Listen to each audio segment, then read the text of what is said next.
So I'm a little perturbed right now. Actually, I was literally quivering with like anger and annoyance the more and more I thought about it today.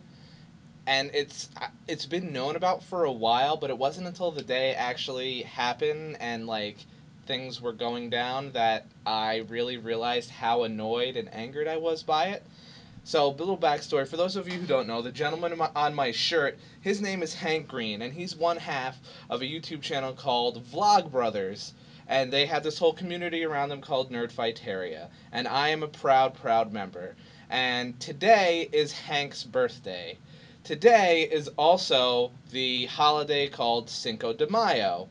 And as it would be, logical, John years ago decided to start calling it Hanko de Mayo. I think it was John, I don't know, somebody in the Green family obviously thought Hanko de Mayo, obviously. It's very nice. I enjoy it. We've been celebrating it for a long time, but a month or two ago, somebody who runs some stupid Tumblr decided to comment on the offensiveness and oppressiveness of the use of Hanko de Mayo.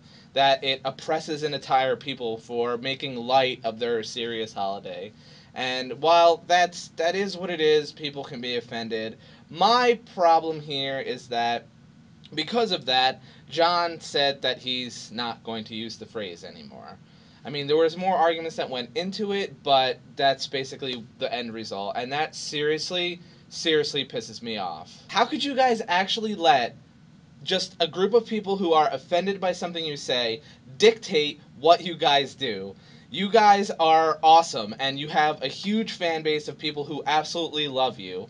And to let this small group of people control what you say and do, something that you found enjoyable, fun, lighthearted, never meant in an offensive way in your life, means you should stop doing it entirely.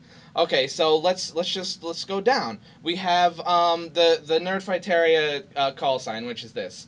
And I'm sure I could find 10 people who, when you do this, will say it means something offensive. Maybe this is some other gang sign. Maybe something like this is. Who knows? But somebody could totally be offended by it, bring it to your attention, give you some good reason. That's it. We can't do that anymore. How about French to llama? You think there are people in France that like love this so much that they'll do it over anything, while there aren't any people in France who find it at all offensive? I definitely think there are people in France that are finding that offensive. So you guys have to stop saying it, because there's a small group of people who don't like it and feel offended or oppressed by it. I mean, do you see the point I'm making here? I could pick apart each thing in Nerdfighteria that we hold dear, that we enjoy, find a group of people who are offended by it, gather them up, give them a reason, a logical excuse, tell you guys, the nerd fighters, and John and Hank in particular, and then boom, that's it. We have to stop saying it. Where does it end? If it ends with this, okay, but I doubt it. There'll be more people bringing more things to light that people find offensive, and you guys are going to just stop doing it every single time. I think that's absolutely ridiculous. I really would love a response to that. And it honestly, I'm celebrating Hanko de Mayo. I don't care. I'm not offending or oppressing anyone purposefully, and I'm doing it lightheartedly to celebrate a great man who inspires me, who I think of as a role model not only on video making but also in life. And I want to say happy birthday to Hank that way. Why can't I? If Hank personally, for his own personal reasons that have nothing to do with other people being offended, doesn't want us to say Hanko de Mayo anymore, that's fine. It's his birthday. It's up to him. But if it's up to some group of people that are just going to be offended so we can't say it anymore, that's ludicrous. And I will take no part of that. So happy Hanko de Mayo to everybody, and DFTBA.